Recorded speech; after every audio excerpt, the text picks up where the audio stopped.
props to the guys that stepped up and played a great ball game.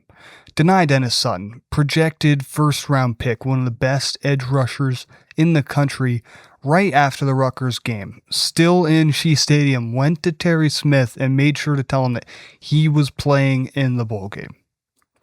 DDS loves football. Matt Campbell loves football. Trevor Pena and Devontae Ross, those guys love football. Throughout the last month, or maybe even longer, it's become incredibly clear which players on Penn State love this team and love the game of football. James Franklin didn't have that attitude. And some guys in the locker room had the same mentality as CJF. But Terry Smith was able to rally the team, the guys that love Penn State, and the guys that simply love playing the game of football, and that includes the coaches. Because we had several coaches stick around for the Pinstripe Bowl that are leaving for new jobs.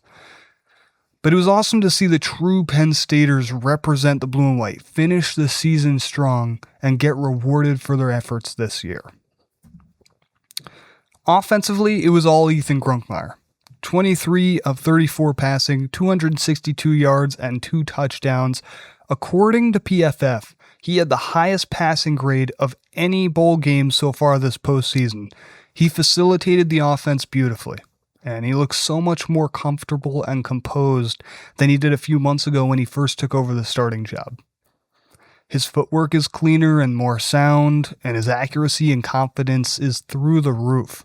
I've said it before, and I'll say it again. Ethan Grunkemeyer is the number one priority for Matt Campbell and Penn State this offseason.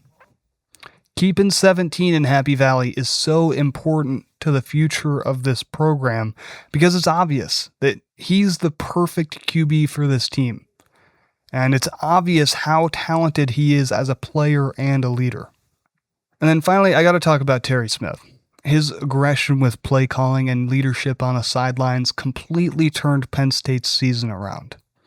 Hearing the crowd chant his name after the game and the heartfelt interview he gave after taking a grass bath, that's the stuff that made this game legendary, and it summed up everything that Terry Smith did for this program. James Franklin left Penn State in shambles. Terry Smith was the glue that brought it back together. Listen to this stat.